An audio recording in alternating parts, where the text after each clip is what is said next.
Assalamualaikum warahmatullahi wabarakatuh. Bagi kalian yang like, subscribe, dan komen video ini, saya doakan semoga rumah tangganya selalu dilindungi dari pengkhianatan yang keji.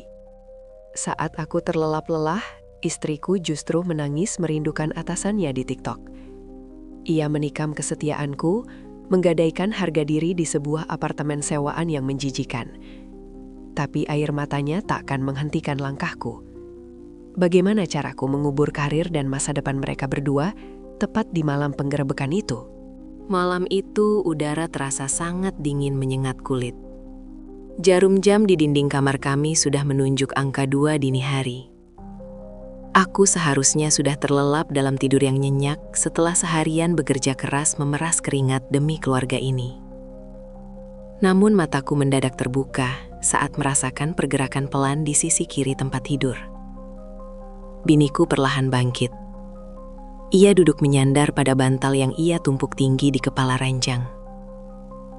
Dalam keremangan kamar yang hanya diterangi lampu tidur temaram, aku bisa melihat pendar cahaya biru dari layar ponsel menyinari wajahnya. Wajah yang dulu sangat aku cintai, kini terlihat begitu asing dan penuh kebohongan. Aku menahan napas dan tetap memejamkan mata. Aku mengatur ritme napas agar terdengar seperti orang yang masih tertidur pulas. Telingaku menangkap suara isak tangis tertahan. Dan lantunan lagu sedih yang sengaja ia putar dengan volume sangat pelan. Biniku sedang merekam dirinya sendiri. Ia membuat video untuk status media sosialnya. Rasa penasaran bercampur amarah perlahan merayap naik ke dadaku. Demi Allah, aku adalah suami yang selalu berusaha mencukupi segala kebutuhannya. Aku memberikannya fasilitas hidup yang sangat layak dan tidak pernah membatasi pergaulannya. Namun tabiat buruknya yang haus akan perhatian pria lain rupanya tidak pernah benar-benar hilang dari jiwanya. Dulu, sebelum kami menikah, aku tahu ia pernah mengkhianati mantan kekasihnya. Namun aku menutup mata karena percaya bahwa ikatan suci pernikahan akan mengubah seorang wanita menjadi lebih bermartabat. Ketegasanku sebagai kepala rumah tangga seolah tidak ada harganya di mata wanita yang tidak pernah merasa cukup ini. Aku menyipitkan mata sedikit demi sedikit. Dari pantulan cermin meja rias di seberang ranjang, aku bisa melihat jelas layar ponsel yang sedang ia tatap. Jari jemarinya dengan lincah mengetik sebuah kalimat panjang. Karena jarak kami yang hanya sejengkal, mataku yang tajam masih bisa menangkap makna dari kata-kata yang ia ketik di layar tersebut. Kalimat itu berisi rindu yang menyiksa. Ia menulis tentang betapa hancurnya hati menunggu seseorang yang sedang menghabiskan waktu akhir pekan bersama pasangan sahnya. Darahku mendidih seketika. Kalimat itu bagaikan tamparan keras yang mendarat tepat di wajahku. Ia menulis status galau seolah-olah ia adalah korban keadaan yang paling tersakiti di dunia ini. Padahal suami sahnya sendiri sedang terbaring tepat di sebelahnya. Pikiranku langsung tertuju pada gelagat anehnya selama 1 bulan terakhir. Biniku sering pulang sangat larut malam. Alasan yang selalu ia berikan adalah lembur akhir bulan untuk tutup buku di kantornya. Ia selalu bercerita betapa keras dan menuntutnya atasan baru di tempatnya bekerja. Ia melukiskan sosok pria atasannya itu sebagai orang yang gila kerja dan tidak kenal ampun. Namun malam ini, serpihan kebohongan itu mulai menyatu dalam kepalaku, membentuk sebuah gambaran pengkhianatan yang sangat menjijikan. Status galau tengah malam ini bukanlah untuk pria sembarangan. Ini adalah jeritan hati seorang wanita simpanan yang tidak rela selingkuhannya sedang kembali ke pelukan bini sahnya. Dan instingku mengatakan bahwa pria hidung belang itu adalah atasannya sendiri di kantor. Tangannya terus mengusap air mata kepalsuan yang jatuh di pipinya. Ia membagikan video tersebut ke dunia Sonia, lalu meletakkan ponselnya kembali di atas meja nakas. Setelah itu, ia kembali berbaring memunggungi diriku. Ia menarik selimut tebal hingga menutupi lehernya, sambil sesekali menarik napas panjang, menahan sesak di dadanya sendiri. Aku masih membeku di posisiku, tanpa berniat menegurnya. Aku tidak langsung bangun dan menyeretnya keluar malam itu juga. Sebagai pria yang menjunjung tinggi logika dan ketegasan, melabraknya tanpa bukti kuat hanya akan membuatnya memutarbalikkan fakta. Wanita manipulatif seperti biniku pasti sudah menyiapkan ribuan skenario palsu untuk berkelit. Ia akan menuduhku cemburu buta dan melanggar hak privasinya. Aku mengepalkan tangan kuat-kuat di balik selimut, hingga buku-buku jariku terasa kebas. Rasa sakit dikhianati begitu menusuk sampai ke tulang sumsum. Namun tekadku sudah bulat dan tidak bisa diganggu-gugat. Aku tidak akan membiarkan parasit ini terus menghisap darah dan merusak hidupku. Malam ini menjadi saksi bisu awal dari kehancurannya. Aku akan mengumpulkan semua bukti perselingkuhan liarnya tanpa sisa sedikit pun. Mulai detik ini, perang dingin di bawah satu atap resmi dimulai, tanpa ia sadari. Sinar matahari pagi menembus celah gorden kamar kami. Aku bangun dari ranjang dengan perasaan muak yang sangat besar. Semalaman aku sama sekali tidak bisa tidur setelah melihat kelakuan buruk biniku. Namun aku memaksakan diri untuk bersikap biasa saja.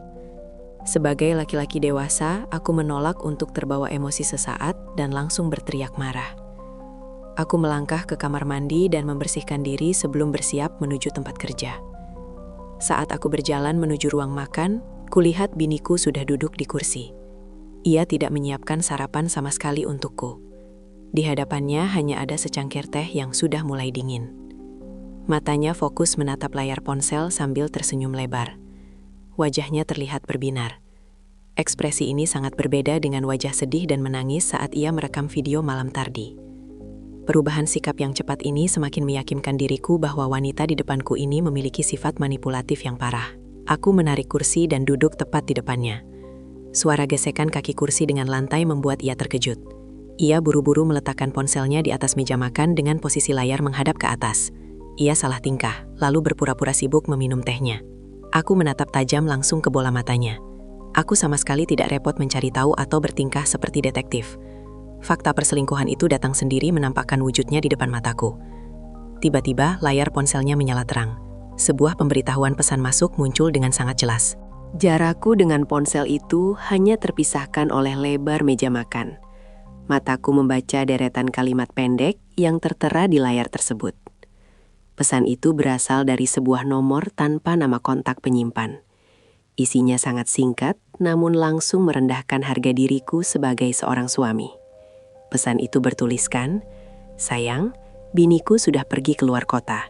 Nanti malam kita jadi lembur di apartemen sewaan kita kan?" Kemarahanku langsung naik membaca pesan kurang ajar tersebut. Tanpa perlu melakukan penyelidikan yang rumit, identitas pengirim pesan itu sudah sangat jelas. Atasannya di kantor sedang mengatur jadwal untuk berselingkuh dengan biniku malam ini. Mereka menggunakan alasan lembur pekerjaan untuk menutupi perbuatan buruk mereka. Biniku dengan panik langsung mengambil ponsel tersebut dan mematikan layarnya. Wajahnya berubah pucat. Ia menelan ludah dengan susah payah saat melihat tatapan mataku yang sangat dingin. Aku menyandarkan punggung ke sandaran kursi dan melipat kedua tangan di depan dada. Aku mengujinya dengan satu pertanyaan tegas dan langsung pada intinya. "Malam ini kamu pulang jam berapa?" Suaraku terdengar datar dan berat. Biniku gelagapan mencari alasan. Ia menghindari kontak mata denganku dan menunduk menatap meja. Dengan suara bergetar, ia mulai merangkai kebohongan baru di depan wajahku sendiri. "Sepertinya aku harus lembur lagi malam ini, Mas. Atasanku meminta semua laporan data akhir bulan selesai besok pagi. Jadi aku dan tim harus bekerja sangat keras di kantor sampai larut malam." Ia mengucapkan alasan itu seolah ia adalah karyawan paling rajin. Kebohongan itu keluar dari mulutnya dengan sangat mudah. Demi Allah, rasa cintaku pada wanita ini hilang tidak tersisa detik itu juga. Perasaan cinta itu langsung tergantikan oleh rasa jijik yang luar biasa.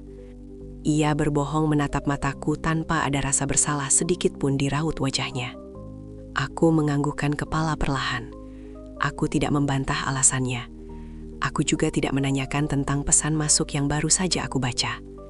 Menegurnya saat ini hanya akan membuatnya membatalkan rencana pertemuan dengan pria selingkuhannya. Aku ingin mereka merasa aman. Aku ingin mereka merasa berhasil membodohi diriku. Semakin tinggi mereka merasa aman, semakin hancur mereka saat aku datangi nanti malam. Baguslah kalau begitu. Selesaikan pekerjaanmu dengan baik. Jangan sampai atasanmu kecewa. Aku membalas ucapannya dengan nada tegas. Ia mendongak menatapku dengan tatapan ragu. Ia mencoba mencari tahu apakah aku sedang marah atau sekadar memberi dukungan. Namun wajahku sengaja aku buat sangat datar tanpa ekspresi. Aku bangkit dari kursi dan mengambil dompet serta kunci mobil. Aku meninggalkannya sendirian di ruang makan tanpa mengucapkan kalimat perpisahan apapun. Hari ini, aku akan membiarkannya pergi menemui pria hidung belang itu. Malam ini adalah penentuan mutlak. Bukan di kantor tempat ia bekerja, melainkan di apartemen sewaan tempat mereka biasa melakukan dosa. Aku akan datang ke sana sebagai seorang suami yang memberikan hukuman mutlak. Jam pulang kerja akhirnya tiba. Aku membereskan meja kerjaku lebih cepat dari biasanya. Tidak ada waktu untuk bersantai hari ini. Tujuanku sore ini sangat jelas dan terarah. Aku memacu mobilku membelah jalanan kota yang mulai padat oleh kendaraan. Aku menuju gedung perusahaan tempat biniku bekerja. Aku memarkirkan mobilku di seberang jalan raya, tepat menghadap lobi utama gedung tersebut. Aku tidak perlu menyewa penyidik swasta atau memikirkan teka-teki rumit. Mataku sendiri yang akan menjadi bukti langsung pengkhianatan kotor ini. Tepat pukul 6 sore, sosok biniku muncul dari pintu kaca lobi. Ia tidak berjalan menuju area parkir karyawan. Ia berdiri di pinggir jalan seolah sedang menunggu jemputan. Pakaian yang ia kenakan sangat berbeda dengan saat ia berangkat tadi pagi. Ia kini memakai gaun ketat berwarna merah menyala yang memperlihatkan lekuk tubuhnya dengan sangat jelas. Riasan wajahnya sangat tebal dan mencolok. Demi Allah, perutku terasa mual melihat penampilan wanita yang menyandang status sebagai biniku itu. Tidak lama berselang, sebuah mobil mewah berwarna hitam berhenti tepat di depannya. Kaca jendela samping pengemudi terbuka setengah. Aku bisa melihat dengan sangat tajam wajah pria paruh baya yang menyetir mobil itu. Dia adalah atasan biniku. Pria yang sama yang fotonya sering biniku tunjukkan saat acara kumpul keluarga dengan dalih memuji kehebatan pimpinannya. Biniku tersenyum genit lalu masuk ke dalam mobil tersebut. Mereka bahkan bertukar ciuman singkat sebelum mobil itu melaju pergi meninggalkan area kantor. Aku menyalakan mesin dan mengikuti mobil hitam itu dari jarak aman. Tanganku mencengkram kemudi dengan sangat kuat. Jalanan yang macet membuatku lebih mudah menjaga jarak tanpa terlihat mencurigakan. Mereka tidak mengarah ke jalan pulang menuju rumah kami. Mobil itu melaju lurus menuju pinggiran kota dan berbelok masuk ke pelataran parkir sebuah bangunan apartemen tinggi yang cukup sepi. Tempat ini pasti sengaja dipilih karena jauh dari keramaian pusat kota. Aku memarkirkan mobilku agak jauh dari posisi kendaraan mereka.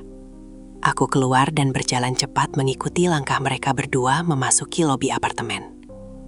Mereka berjalan beriringan sambil berpelukan mesra. Tangan pria tua itu melingkar erat di pinggang biniku. Mereka sama sekali tidak terlihat peduli dengan keadaan sekitar. Pemandangan ini sangat menguras batas kesabaranku sebagai seorang laki-laki. Namun aku menahan diri sekuat tenaga.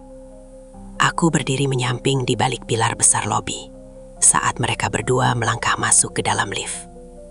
Mataku terus menatap tajam ke arah lampu angka penunjuk di atas pintu besi otomatis tersebut.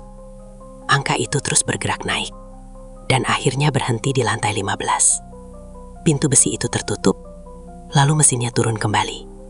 Informasi ini sudah sangat cukup. Lantai 15 itu akan menjadi lokasi eksekusi rasa malu mereka malam ini juga. Aku membalikkan badan dan melangkah keluar dari bangunan tinggi itu menuju pos keamanan utama. Aku akan membawa petugas keamanan setempat untuk menyeret mereka keluar dengan cara yang paling hina. Langkah kakiku sangat panjang dan mantap saat menghampiri pos keamanan di depan gerbang utama apartemen tersebut. 3 orang petugas berseragam biru tua sedang duduk santai di sana. Aku berdiri tepat di depan meja mereka dengan tatapan mata yang tajam dan sikap tubuh yang menantang. Tanpa basa-basi, aku langsung menggebrak meja kayu tersebut dengan telapak tangan kananku.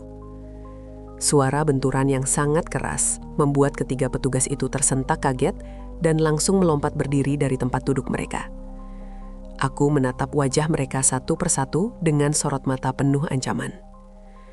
Aku mengeluarkan tanda pengenal asliku dari dalam dompet dan menaruhnya tepat di tengah meja. Dengan suara lantang dan sangat tegas, aku memberitahu mereka fakta yang terjadi malam ini. Aku menyatakan bahwa bini sahku baru saja masuk ke dalam gedung ini bersama seorang pria paruh baya.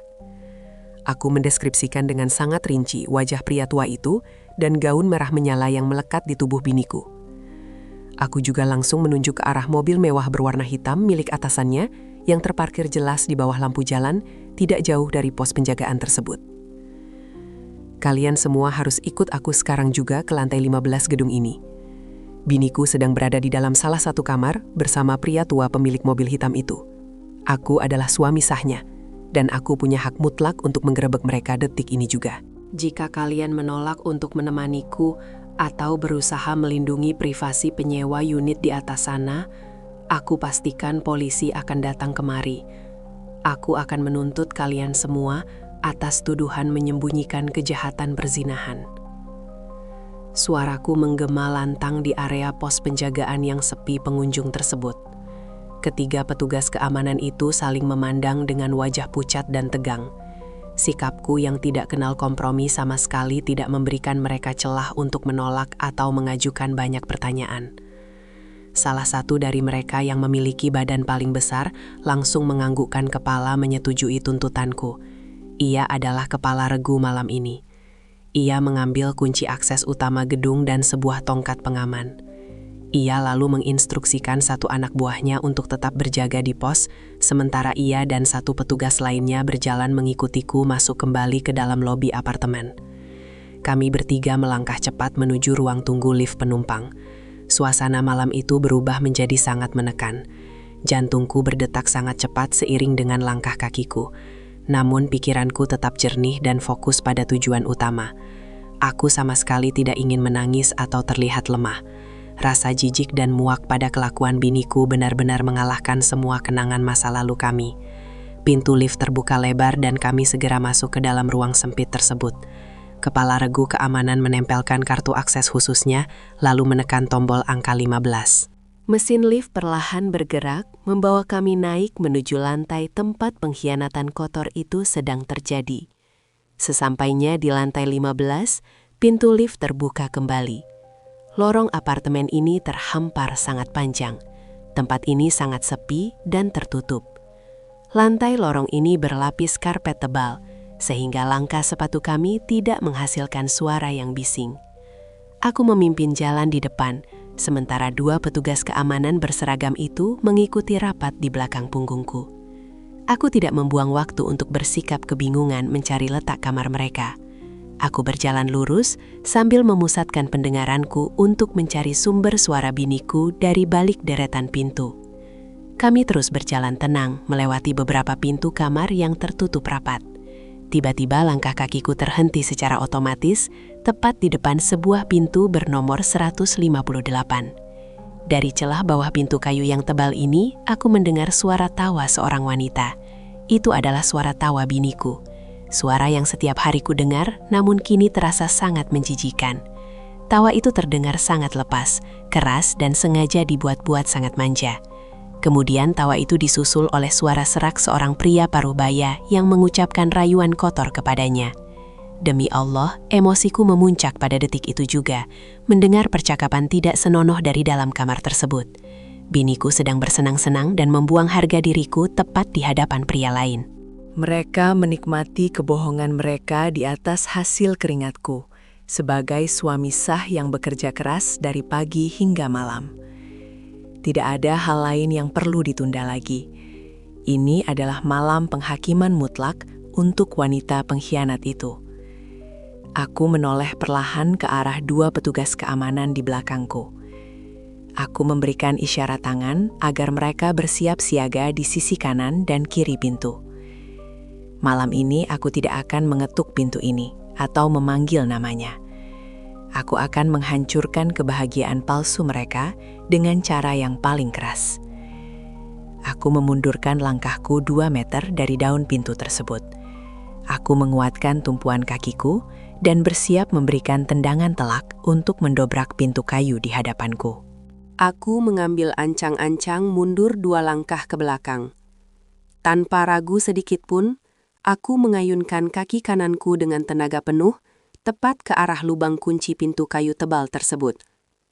Suara bantingan keras menggema ke seluruh penjuru lorong lantai 15. Sekali tendangan ternyata tidak cukup untuk menjebol pengaman ganda pintu itu.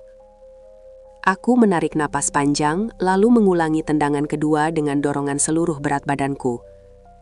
Engsel dan rumah kunci pintu itu akhirnya hancur berantakan. Daun pintu terbuka paksa dan membentur dinding bagian dalam kamar dengan suara tabrakan kayu yang sangat memekakan telinga. Dua petugas keamanan di belakangku langsung merangsek maju mengamankan jalan masuk. Pemandangan di dalam ruangan itu langsung mengonfirmasi semua kebusukan yang selama ini terjadi di belakangku. Lampu utama kamar dalam keadaan mati, dan hanya menyisakan cahaya remang dari lampu tidur di sudut ruangan. Pakaian kerja pria paruh baya itu berserakan sembarangan di atas lantai berlapis karpet tebal. Gaun merah menyala milik biniku teronggok berantakan tidak jauh dari sana. Di atas ranjang besar di tengah ruangan, kedua manusia hina itu melompat bangun dengan wajah sangat ketakutan. Mereka menarik selimut putih dengan panik untuk menutupi tubuh mereka yang sudah tidak berbalut pakaian pantas. Biniku menjerit histeris saat melihat wajahku berdiri tegak di ambang pintu kamar sewaan ini. Pria tua yang menjadi atasan biniku itu kehilangan semua wibawanya seketika.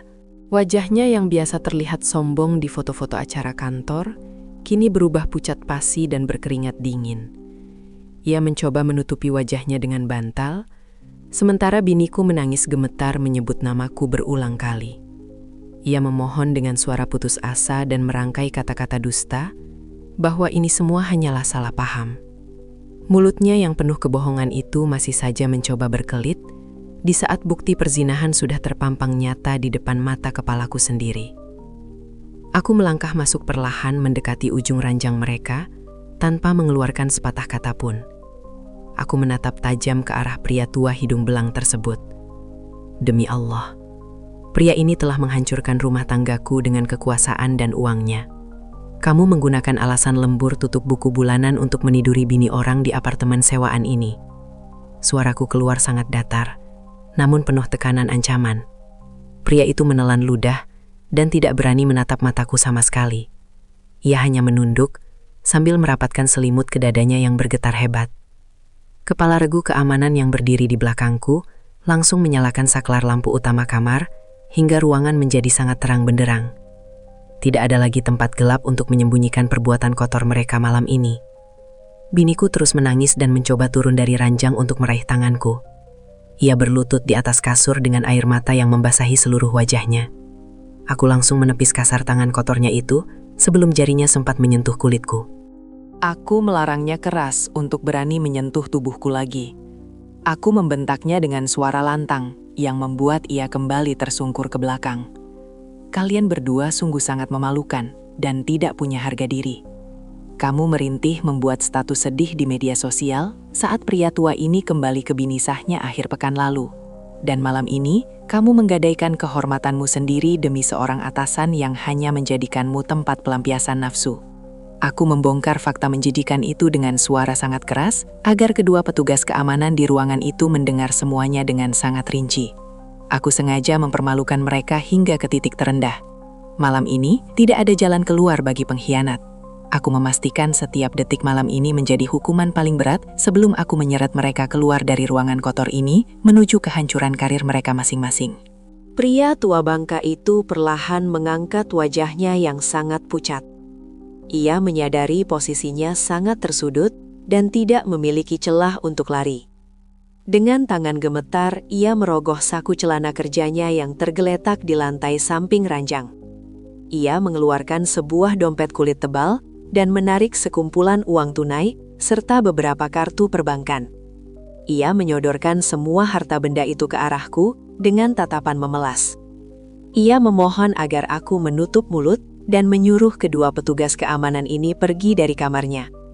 Ia menawarkan kenaikan jabatan untuk biniku dan uang tutup mulut yang jumlahnya sangat besar, asalkan perzinahan ini tidak sampai ke telinga bini sahnya dan dewan pemimpin perusahaan. Tawaran kotor itu membuat kemarahanku memuncak sangat tinggi. Demi Allah, aku bukanlah laki-laki tanpa harga diri yang bisa dibeli dengan lembaran uang. Aku melangkah maju dan menendang tangan pria tua itu hingga dompet dan seluruh isinya berserakan jatuh ke atas lantai karpet. Pria itu terkejut dan langsung menarik tangannya karena ketakutan. Biniku semakin histeris melihat ketegasanku. Ia merangkak di atas kasur dan bersujud tepat di depan ujung sepatuku. Ia menangis sangat keras memohon ampunan. Ia berjanji akan keluar dari pekerjaannya besok pagi dan patuh sepenuhnya kepadaku, asalkan aku mau memaafkan kesalahan ini. Aku menatap biniku dengan sorot mata paling dingin yang pernah kumiliki. Aku menyuruhnya diam dengan suara bentakan yang sangat keras hingga tangisannya terhenti seketika. Aku menunjuk tepat ke depan wajahnya. Aku menegaskan bahwa pernikahan kami sudah berakhir pada detik ini juga. Tidak ada kata maaf untuk sebuah pengkhianatan yang dilakukan secara sadar. Kamu sengaja memakai gaun merah ini dan dandan sangat menarik, bukan? Melainkan untuk atasanmu ini. Dan sekarang, kamu meminta maaf hanya karena kamu tertangkap basah di depan orang lain. Aku kemudian menoleh kembali ke arah pria tua yang masih gemetar di atas ranjang. Aku memberikan dua pilihan mutlak kepadanya. Pilihan pertama adalah, aku memanggil aparat kepolisian malam ini juga dengan tuduhan perzinahan, lalu membawa kasus ini ke kantor pusat, tempatnya bekerja pada pagi harinya. Pilihan kedua adalah, ia harus menelpon bini sahnya saat ini juga dan mengakui semua perbuatannya secara langsung di depan telingaku dan kedua petugas keamanan ini. Wajah atasan biniku itu berubah menjadi semakin pucat. Tubuhnya bergetar hebat saat memikirkan karirnya yang dibangun selama puluhan tahun akan hilang dalam satu malam. Biniku kembali menangis dan memohon agar aku membatalkan tuntutan tersebut. Namun keputusanku sudah sangat pasti dan tidak bisa ditawar sama sekali oleh siapapun. Aku menghitung mundur dari angka 3. Aku memerintahkan pria tua itu untuk segera mengambil ponsel pintarnya. Dengan jari bergetar hebat, ia meraih alat komunikasi tersebut dari atas meja kecil di sebelah kasur. Ia menekan deretan nomor kontak bininya dengan susah payah. Aku menyuruhnya menyalakan pengeras suara agar semua orang di ruangan ini bisa mendengar dengan sangat jelas. Nada sambung mulai berbunyi, memecah kesunyian kamar yang sangat tegang tersebut. Malam ini, aku memastikan hukuman sosial mereka berjalan secara bersamaan tanpa ada kesempatan untuk berbohong lagi. Nada sambung telepon berbunyi 3 kali sebelum akhirnya terdengar suara seorang wanita dari seberang panggilan. Suara itu adalah suara bini sah dari pria tua hidung belang yang kini sedang meringkuk ketakutan di atas ranjang. Wanita di ujung telepon menyapa suaminya dengan nada suara sangat lembut. Ia menanyakan alasan suaminya menelpon pada jam larut malam seperti ini. Pria tua itu sama sekali tidak sanggup mengeluarkan satu patah kata pun. Bibirnya bergetar sangat hebat dan keringat dingin bercucuran membasahi wajahnya. Ia terlalu pengecut untuk mengakui perbuatan kotornya sendiri kepada bininya. Melihat atasan biniku hanya diam membisu karena ketakutan, aku langsung mengambil alih situasi. Aku melangkah maju dan merampas ponsel pintar itu dari tangannya secara paksa. Aku mendekatkan ponsel itu ke mulutku dan berbicara dengan volume suara yang sangat lantang. Aku memperkenalkan diriku secara langsung sebagai suami sah dari karyawan perempuan yang bekerja di bawah pimpinan suaminya. Aku memberitahu wanita di ujung telepon itu fakta yang sebenarnya terjadi malam ini. Aku menyatakan dengan tegas bahwa suaminya saat ini sedang berada di sebuah kamar apartemen sewaan lantai 15 bersama biniku. Aku juga merincikan bahwa mereka berdua baru saja tertangkap basah dalam keadaan tidak memakai pakaian pantas di atas kasur. Suasana di seberang telepon mendadak hening selama beberapa detik. Setelah itu terdengar suara jeritan terkejut dan tangisan histeris dari bini sah pria tua tersebut. Wanita itu menangis sangat keras dan mulai memaki suaminya dengan nada suara yang sangat tinggi. Ia menuntut suaminya untuk segera pulang malam ini juga, tanpa alasan apapun. Wanita itu mengancam akan membawa seluruh keluarga besarnya untuk mengurus surat cerai dan melaporkan perselingkuhan ini ke jajaran direksi perusahaan besok pagi. Mendengar ancaman tersebut, pria tua itu langsung berteriak panik memanggil nama bininya. Ia berusaha merebut kembali ponselnya dari tanganku. Namun aku mendorong bahunya dengan keras, hingga ia terjatuh telentang kembali ke atas kasur. Aku sengaja membiarkan moda pengeras suara tetap menyala. Aku menahan ponsel itu di udara, agar bininya bisa mendengar semua keributan dan suara tangisan kepanikan dari dalam kamar kotor ini. Biniku yang sejak tadi bersujud di lantai, kini semakin kehilangan akal sehatnya. Ia menyadari bahwa pria kaya yang selama ini menjadi tempatnya bergantung dan berselingkuh, telah hancur total malam ini. Karir pekerjaan dan rumah tangga atasannya itu sudah musnah, hanya dalam waktu kurang dari 5 menit, di depan matanya sendiri. Biniku berteriak menyuruhku mematikan panggilan telepon tersebut. Ia memohon, karena ia tidak ingin ikut terseret lebih jauh, menghadapi kemarahan bini sah atasannya itu. Sikap aslinya kembali terlihat sangat jelas. Ia sama sekali tidak peduli pada nasib pria tua itu, dan hanya memikirkan keselamatan dirinya sendiri. Aku menatap biniku dengan tatapan mata yang sangat merendahkan. Aku kemudian kembali berbicara kepada bini sah pria tua itu. Aku menyuruhnya datang langsung ke gedung kantor pusat besok pagi, jika ia ingin melihat salinan bukti rekaman video penggerebekan malam ini.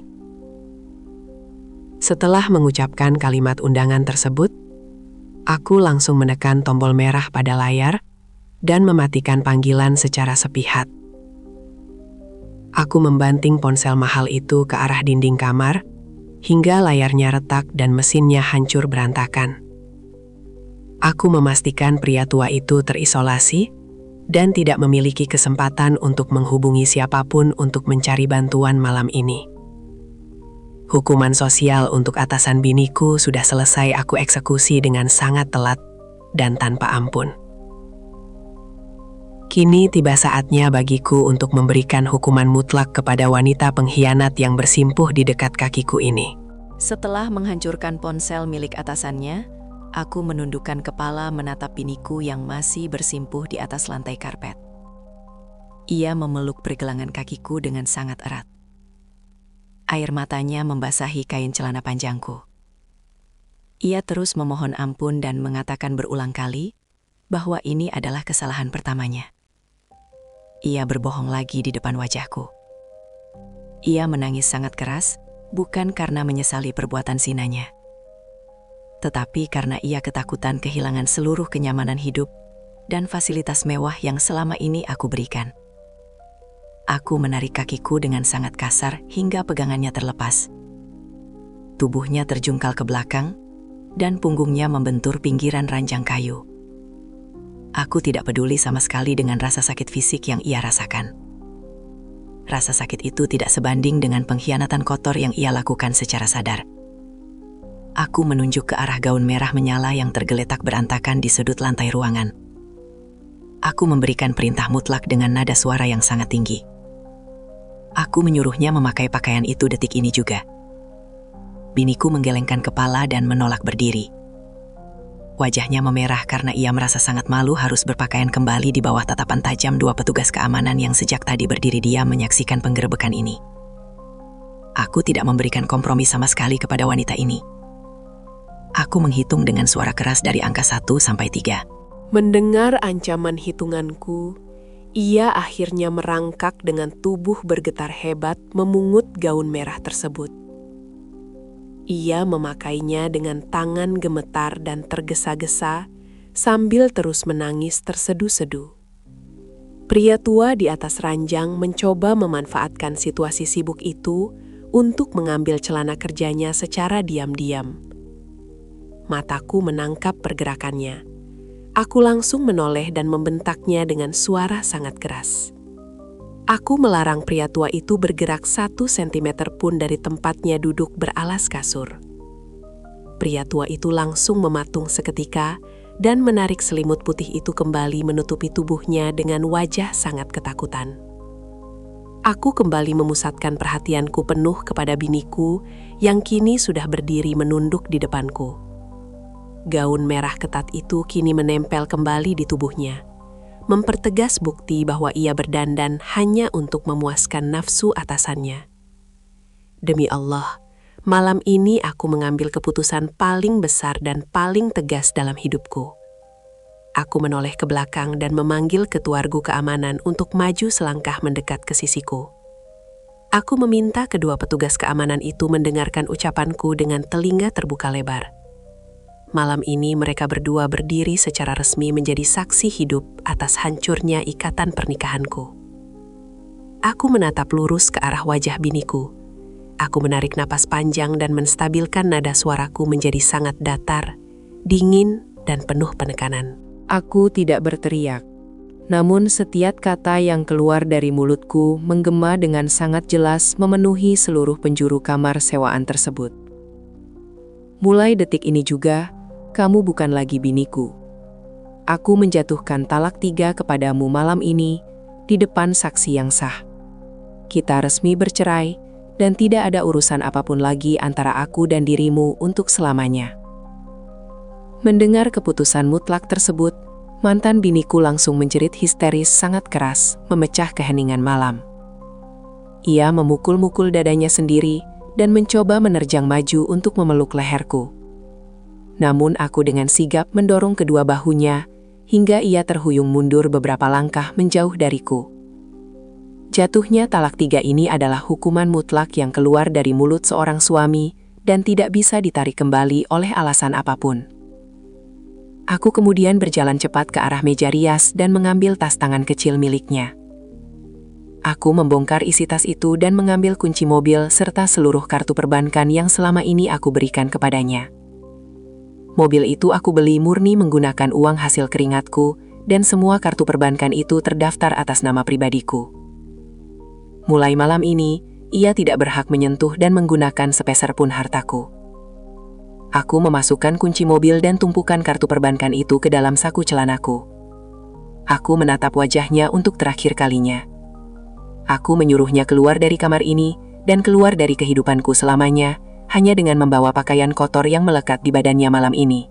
Aku membalikan badan dan melangkah keluar dari kamar apartemen tersebut tanpa menoleh ke belakang sama sekali.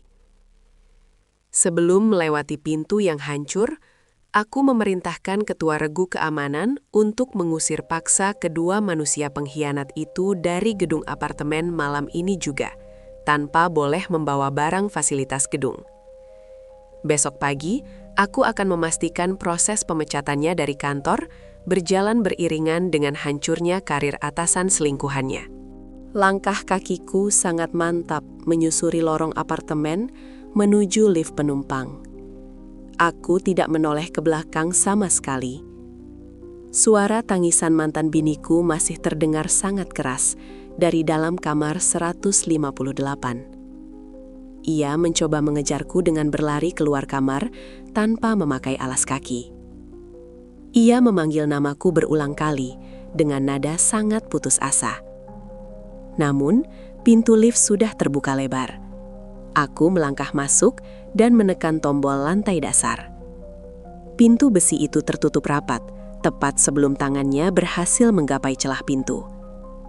Aku turun ke area parkir dan masuk ke dalam mobilku. Aku menyalakan mesin dan melaju sangat kencang, meninggalkan area gedung apartemen tersebut. Pikiranku sangat jernih dan terarah. Aku harus sampai di rumah lebih dulu sebelum wanita pengkhianat itu tiba menyusulku. Perjalanan pulang terasa sangat cepat karena jalanan kota sudah sangat sepi pada tengah malam. Aku memarkirkan mobil di dalam garasi rumah secara rapi. Rumah ini adalah murni hasil kerja kerasku bertahun-tahun. Aku tidak sudi membiarkan wanita kotor itu menginjakkan kakinya lagi di dalam bangunan ini. Aku langsung berjalan cepat menuju kamar utama. Aku mengambil 3 buah kantong plastik sampah berukuran sangat besar, berwarna hitam dari ruang penyimpanan di dapur. Aku membuka lebar pintu lemari pakaian miliknya di dalam kamar. Tanpa melipat atau merapikan sedikit pun, aku meraup paksa semua baju, celana, gaun, dan sepatu miliknya. Aku memasukkan seluruh barang-barang pribadinya ke dalam kantong plastik hitam tersebut secara kasar. Aku tidak menggunakan perasaan iba sedikit pun. Semua tas mahal dan perhiasan yang ia beli menggunakan uangku, aku biarkan tertinggal di dalam lemari. Aku hanya mengeluarkan barang-barang bawaannya sendiri sebelum kami menikah dulu ke dalam kantong kotor itu. Setelah 3 kantong plastik itu terisi sangat penuh, aku menyeretnya keluar rumah satu persatu. Aku membuka gerbang besi depan rumah selebar-lebarnya. Aku melempar 3 kantong plastik sampah itu ke pinggir jalan raya tepat di depan rumah. Beberapa tumpukan bajunya berserakan keluar dari dalam plastik hitam tersebut hingga menyentuh aspal jalan. Aku kemudian menutup kembali gerbang besi itu dan menggemboknya menggunakan rantai besi yang sangat tebal. Aku juga mengunci seluruh pintu utama rumah dan mematikan semua lampu teras. Aku berdiri diam di balik jendela ruang tamu yang gelap gulita sambil melihat ke arah luar jalanan. Demi Allah, hatiku sudah mati rasa terhadap penderitaannya. Aku menunggu kedatangannya dengan sangat tenang. Aku ingin melihat langsung seberapa hancur penampilannya setelah kehilangan perlindunganku malam ini juga. 30 menit kemudian, sebuah taksi warna biru berhenti tepat di depan tumpukan plastik sampah tersebut. Mantan biniku turun dari kursi belakang taksi itu dengan postur tubuh bergetar. Wajahnya sangat berantakan dan bengkak. Riasan wajah tebalnya luntur berantakan oleh air mata. Gaun merah ketatnya terlihat sangat kusut dan kotor. Matanya langsung melihat 3 kantong plastik hitam berisi pakaiannya teronggok di pinggir jalan raya. Ia langsung menangis berteriak histeris di tengah malam. Ia berlari panik mendekati gerbang besi rumah dan menggoyang-goyangkan gembok rantai itu dengan sangat keras menggunakan kedua tangannya. Ia berteriak memanggil namaku, memohon agar aku sudi membukakan pintu rumah ini untuknya. Ia memohon belas kasihan sambil menangis meratap karena ia tidak punya uang sepeser pun untuk membayar supir taksi yang masih menunggu ongkos di belakangnya. Kartu perbankan miliknya sudah aku sita semua. Aku hanya diam mematung menatapnya dari balik kaca jendela rumah. Aku menolak keras memberikan bantuan uang atau mengeluarkan satu patah kata pun. Aku menyaksikan sendiri supir taksi itu marah dan meneriakinya dari dalam mobil karena ia tidak mampu membayar biaya perjalanan. Malam ini ia benar-benar terduduk menangis memeluk lututnya di atas aspal jalan raya bersama tumpukan pakaian kotornya. Tidak ada satupun tetangga yang menolongnya. Karena ia sangat malu dan langsung menutupi wajahnya saat beberapa lampu teras rumah tetangga mulai menyala. Hukuman pengusiran malam ini berjalan sempurna sesuai keputusanku. Besok pagi aku akan mendatangi kantor pusat perusahaannya untuk menghancurkan karir kerjanya secara resmi. Sinar matahari pagi menyinari jalanan kota dengan sangat terang. Aku keluar dari rumah dan masuk ke dalam mobil. Aku mengabaikan tumpukan plastik sampah yang masih berserakan di pinggir jalan depan gerbang rumahku. Mantan biniku sudah tidak ada di sana. Aku melajukan mobilku langsung menuju gedung kantor, tempat mantan biniku dan atasannya bekerja. Tujuanku hari ini sangat jelas dan terarah. Aku akan menghancurkan karir mereka berdua di depan seluruh rekan kerja mereka. Aku memarkirkan mobil di halaman depan gedung tinggi tersebut. Jam kerja baru saja dimulai dan banyak karyawan sedang berjalan memasuki pintu lobi utama. Aku berjalan masuk ke dalam lobi dengan langkah sangat cepat. Dari jarak 10 meter aku sudah mendengar suara teriakan seorang wanita tua. Kerumunan karyawan berkumpul membentuk lingkaran besar di tengah lobi. Beberapa petugas keamanan gedung tampak kewalahan menahan 3 orang laki-laki bertubuh sangat besar. Aku menyerobos masuk ke tengah kerumunan tersebut. Di sana berdiri Binisah dari atasan mantan biniku. Wanita tua itu datang membawa saudara laki-lakinya untuk melabrak suaminya secara langsung. Pria tua yang semalam aku telanjangi harga dirinya itu, kini berdiri menunduk, pucat dan berkeringat dingin di depan wajah bininya. Secara mengejutkan, mantan biniku juga berada di sana. Ia berdiri bersembunyi di belakang punggung atasannya. Ia memakai pakaian kerja yang sangat kusut. Ia pasti mengambil sisa baju kotor dari tumpukan sampah di jalanan tadi malam. Wajahnya sangat pucat, kotor, dan matanya bengkak.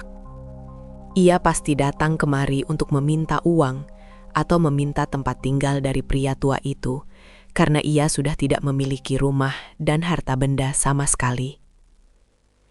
Aku melangkah maju menembus kerumunan dan berdiri tepat di sebelah Binisah pria tersebut.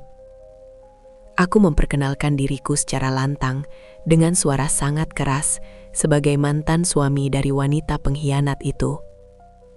Mendengar perkenalanku, Binisah itu langsung menatap tajam ke arah mantan biniku. Tanpa ragu sedikit pun, wanita tua itu melangkah maju dengan cepat. Ia mengayunkan tangannya dan menampar kedua pipi mantan biniku dengan sangat keras. Suara tamparan itu bergema menembus keheningan seluruh ruangan lobi. Mantan biniku menjerit kesakitan dan langsung terjatuh ke atas lantai marmer. Tidak ada satupun karyawan yang berani menolongnya. Mereka semua menatap jijik ke arah mantan biniku dan atasan mereka.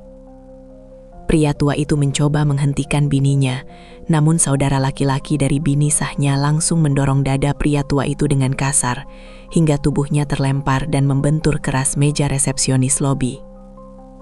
Demi Allah, aku tidak akan menyia-nyiakan kesempatan emas ini. Aku mengeluarkan ponsel pintarku dan menyalakan rekaman video penggerebekan malam tadi dengan volume suara maksimal. Aku merampas mikrofon pengumuman lobi yang berada di atas meja resepsionis dan menempelkan ponselku tepat di depan mikrofon tersebut. Suara tangisan memelas mantan biniku dan suara pria tua yang ketakutan tanpa pakaian di atas kasur terdengar sangat keras melalui pengeras suara gedung. Seluruh karyawan di lantai dasar gedung ini mendengar bukti perzinahan itu secara langsung. Bukti itu terpampang nyata tanpa bisa mereka bantah lagi. Bini sah itu kembali menangis histeris dan memaki suaminya dengan suara paling keras. Keributan yang sangat besar ini membuat beberapa jajaran pemimpin tertinggi perusahaan turun langsung dari dalam lift.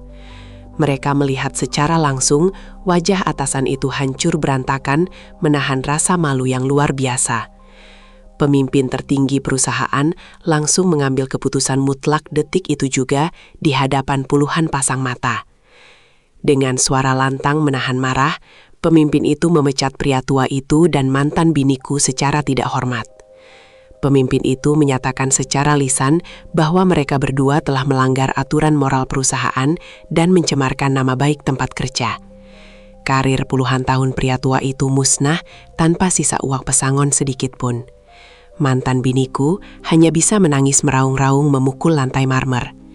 Ia kehilangan suami, kehilangan rumah, kehilangan harta, dan pagi ini ia resmi kehilangan pekerjaan yang selama ini menjadi sumber kesombongannya. Petugas keamanan gedung langsung bertindak cepat setelah mendengar perintah pemecatan dari pimpinan tertinggi perusahaan. 2 orang petugas berbadan kekar menarik lengan pria tua itu dengan sangat kasar. Pria tua itu tidak memberikan perlawanan sama sekali karena 2 saudara laki-laki dari bini sahnya juga ikut menyeret kerah kemejanya dari belakang. Mereka membawa pria tua itu keluar dari lobi menuju mobil keluarga mereka. Karir dan harga diri pria tua itu benar-benar tamat pagi ini juga.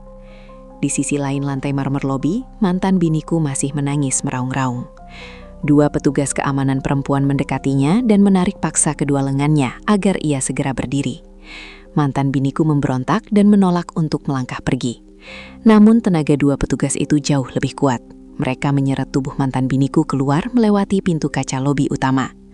Puluhan pasang mata karyawan terus menatapnya dengan tatapan penuh kebencian dan rasa jijik. Rasa malunya sudah mencapai batas paling maksimal dan tidak bisa diperbaiki lagi. Aku melangkah keluar dari lobi dengan kepala tegak. Hatiku merasa sangat lega melihat keadilan terjadi secara langsung di depan mataku sendiri. Aku berjalan lurus menuju area parkir tempat mobilku berada. Aku baru saja membuka pintu mobil saat tiba-tiba mantan biniku berlari sangat kencang dari arah pos keamanan. Ia langsung menjatuhkan tubuhnya tepat di atas kap mesin mobilku bagian depan. Ia memukul-mukul kaca depan mobil dengan kedua telapak tangannya sambil menangis sangat keras. Ia memanggil namaku dan memohon belas kasihan untuk terakhir kalinya.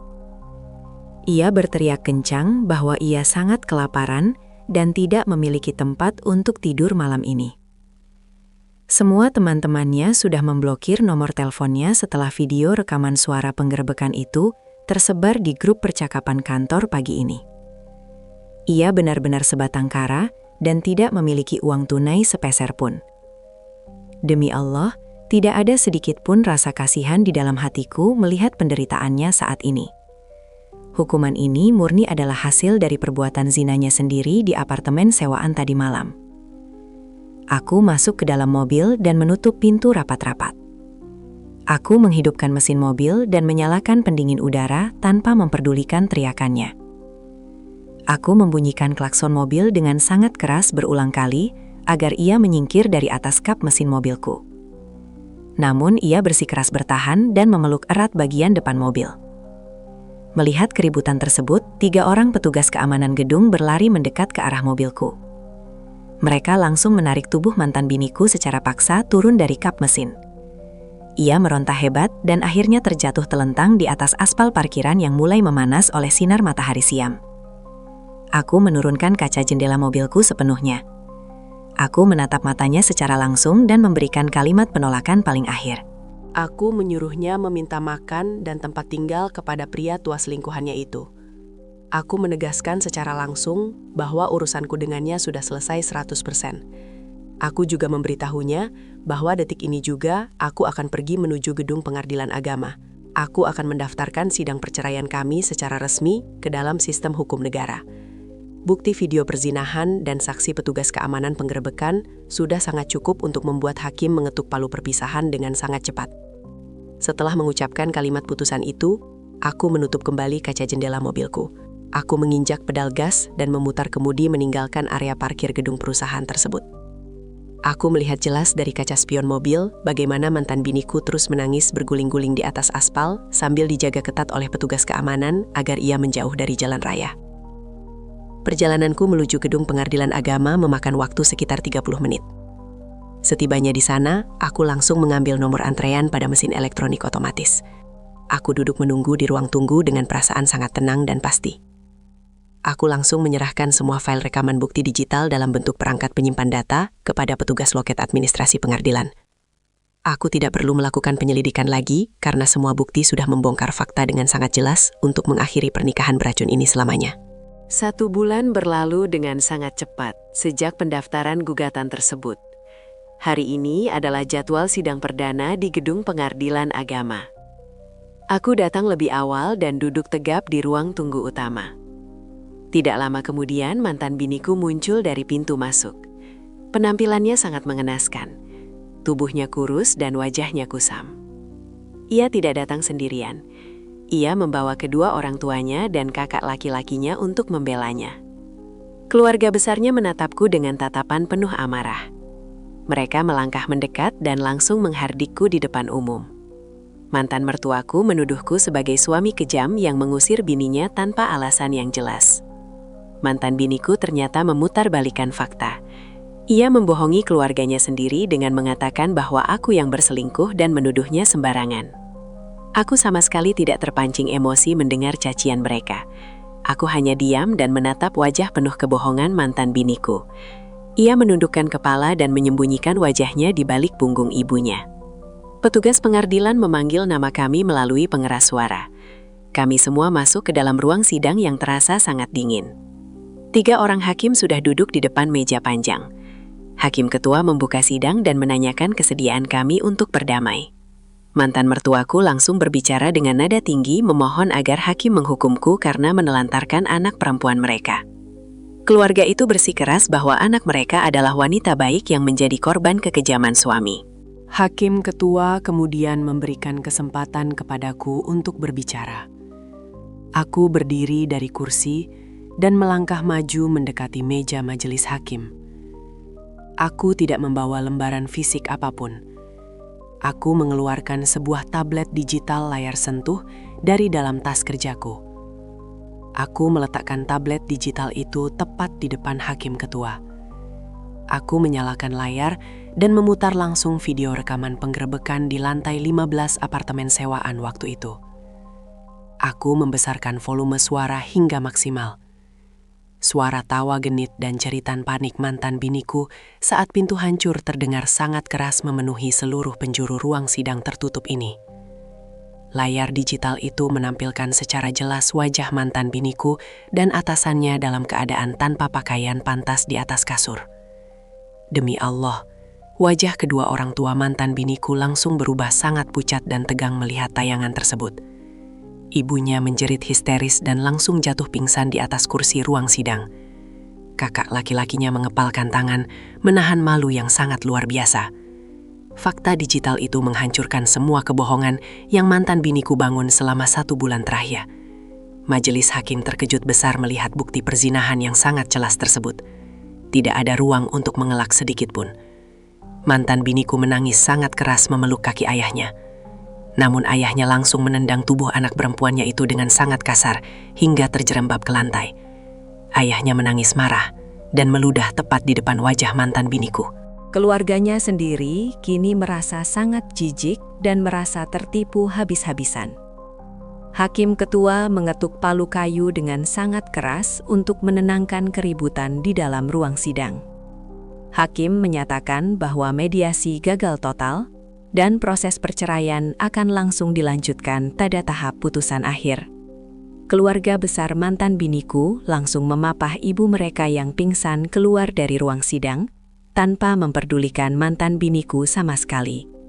Kakak laki-lakinya bahkan bersumpah dengan suara keras tidak akan pernah menganggap wanita itu sebagai anggota keluarga lagi. Mantan biniku kini benar-benar ditinggalkan oleh keluarga kandungnya sendiri di tengah ruang sidang. Aku menatapnya dari atas ke bawah dengan tatapan paling dingin. Hukuman sosial dari tempat kerja sudah ia rasakan, dan hari ini hukuman dari keluarganya sendiri jatuh menimpa kepalanya. Ia kehilangan segalanya murni karena perbuatan liarnya sendiri. Suasana di dalam ruang sidang menjadi sangat hening setelah keluarga besar mantan biniku pergi meninggalkannya sendirian. Wanita pengkhianat itu masih terduduk lemas di atas lantai ruang sidang. Ia tidak memiliki tenaga lagi untuk sekadar mengangkat wajahnya. 3 majelis hakim di depan meja panjang menatapnya dengan raut wajah sangat tegas dan penuh penghakiman. Bukti rekaman video digital yang aku putar tadi sudah cukup untuk menjadi landasan hukum paling kuat dalam sejarah persidangan cerai ini. Tidak ada satupun pengacara yang bersedia membela posisinya setelah melihat fakta perzinahan yang sangat terang benderang tersebut. Hakim ketua berdeham pelan, lalu mulai membacakan putusan akhir dengan suara yang sangat lantang dan jelas. Aku berdiri tegap mendengarkan setiap kata yang keluar dari mulut wakil Tuhan tersebut. Selama ini aku memeras keringat berkeliling wilayah Kalimantan untuk menawarkan berbagai alat medis ke banyak rumah sakit. Semua pekerjaan berat itu aku lakukan murni demi mendirikan rumah impian kami yang berkonsep tropis modern. Namun semua pengorbanan besar itu ia balas dengan pengkhianatan menjijikkan bersama atasannya di sebuah kamar sewaan murah. Mengingat semua kenyataan itu membuat hatiku semakin beku dan tidak menyisakan ruang pengampunan sedikit pun untuknya. Majelis hakim menyatakan secara resmi bahwa ikatan pernikahan kami putus karena kesalahan fatal dari pihak bini. Hakim ketua juga membacakan putusan terkait harta benda. Berdasarkan bukti yang ada dan tidak adanya tuntutan balik dari pihak tergugat yang sudah kehilangan akal sehatnya, hakim memutuskan bahwa seluruh aset rumah dan kendaraan tetap menjadi hak milikku sepenuhnya. Mantan biniku tidak berhak mendapatkan uang mutah atau nafkah idah sepeser pun karena ia terbukti secara sah melakukan perzinahan dan nusyus terhadap suami sahnya. Hukuman negara akhirnya menyempurnakan hukuman sosial yang sudah ia terima sebelumnya. Suara ketukan palu kayu berbunyi 3 kali berturut-turut membentur meja majelis hakim. Bunyi ketukan itu menggema sangat keras, menandakan akhir dari segalanya. Statusku kini resmi menjadi seorang pria lajang yang terbebas dari parasit penghancur hidup. Aku menundukkan kepala sejenak mengucapkan rasa syukur kepada Allah karena proses persidangan ini berjalan sangat cepat tanpa hambatan berarti. Petugas pengadilan langsung mencetak salinan putusan sidang dan menyerahkannya kepadaku detik itu juga. Aku menerima dokumen digital itu dan menyimpannya ke dalam tas kerjaku dengan perasaan sangat lega. Mantan biniku merangkak mendekati kakiku saat aku bersiap melangkah keluar dari ruang sidang. Penampilannya benar-benar mencerminkan kehancuran total.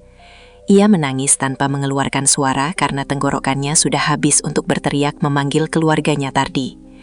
Ia menyentuh ujung sepatuku dengan jari-jarinya yang bergetar hebat. Ia menatapku dengan tatapan kosong, penuh penyesalan yang sudah sangat terlambat. Ia benar-benar tidak memiliki tempat tujuan lagi setelah diusir dari rumahku, dipecat dari pekerjaannya, ditinggalkan oleh pria selingkuhannya, dan dibuang oleh orang tua kandungnya sendiri. Aku menatap ke bawah dan menarik kakiku mundur satu langkah agar tidak bersentuhan dengannya. Aku menegaskan kepadanya bahwa mulai detik ini, ia sama sekali tidak memiliki hak untuk menyebut namaku atau mencariku lagi. Aku menyuruhnya menanggung semua akibat perbuatannya sendiri di jalanan karena aku tidak akan pernah menoleh ke belakang lagi. Aku membalikan badan dan berjalan tegap keluar dari ruang sidang. 2 orang petugas keamanan pengadilan langsung menghampiri mantan biniku dan menyuruhnya segera mengosongkan ruangan karena sidang selanjutnya akan segera dimulai. Aku berjalan menyusuri lorong gedung pengadilan menuju area parkir dengan langkah paling ringan yang pernah aku rasakan selama 5 tahun terakhir. Aku masuk ke dalam mobil dan melaju meninggalkan area gedung pengadilan tersebut. Udara siang ini terasa sangat segar, menyentuh wajahku melalui kaca jendela mobil yang sengaja aku buka setengah. Rasa sesak di dadaku hilang seketika. Aku mengemudikan mobil lurus menuju rumahku. Sesampainya di rumah, aku langsung mengemas seluruh pakaian dan barang-barang pribadiku ke dalam koper besar. Aku sudah memutuskan untuk meninggalkan kota ini dan memulai lembaran hidup yang benar-benar baru. Aku menjual rumah ini secara tunai kepada seorang pembeli keesokan harinya. Uang hasil penjualan rumah itu langsung masuk ke dalam rekening bank pribadiku. Aku tidak menyisakan jejak sedikit pun untuk mantan biniku. Aku pergi meninggalkan kota itu tanpa memberitahu siapapun. 1 bulan kemudian, nasib baik berpihak kepadaku atas izin Allah. Aku diterima bekerja sebagai eksekutif akun di sebuah perusahaan distributor alat kesehatan medis. Perusahaan ini menempatkan posisiku untuk memegang kendali penuh di wilayah Pulau Kalimantan. Aku terbang menuju kota Banjarmasin dan memulai pekerjaanku dengan sangat cemerlang. Pekerjaanku menuntutku berkeliling ke berbagai rumah sakit daerah untuk menawarkan alat-alat medis mutakhir.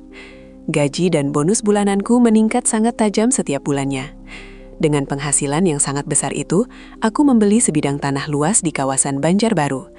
Aku langsung menyewa jasa arsitek untuk membangun rumah kediaman pribadiku. Rumah itu kubuat dengan desain tropis modern yang sangat mewah dan memiliki sirkulasi udara yang baik.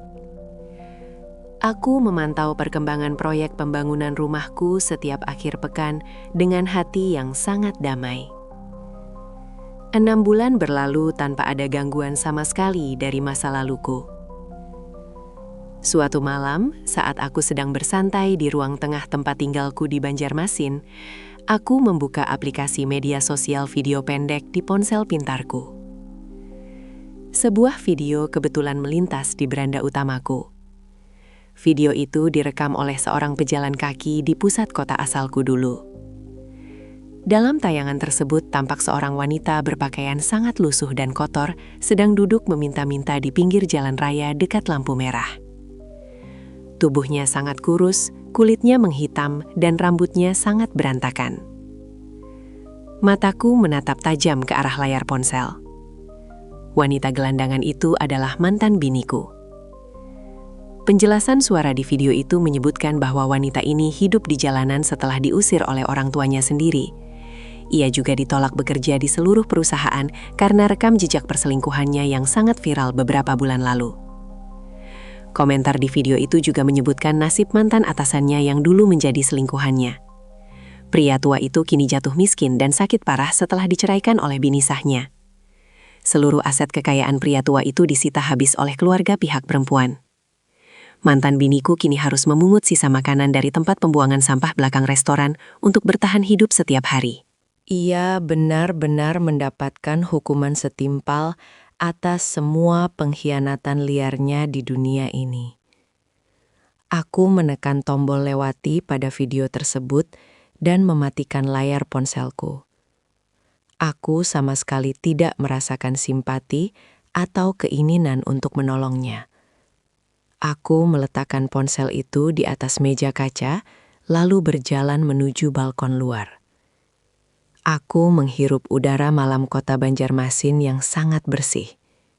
Hukuman mutlak telah selesai, dan hidupku kini berjalan sangat sukses tanpa ada pengkhianat di sisiku.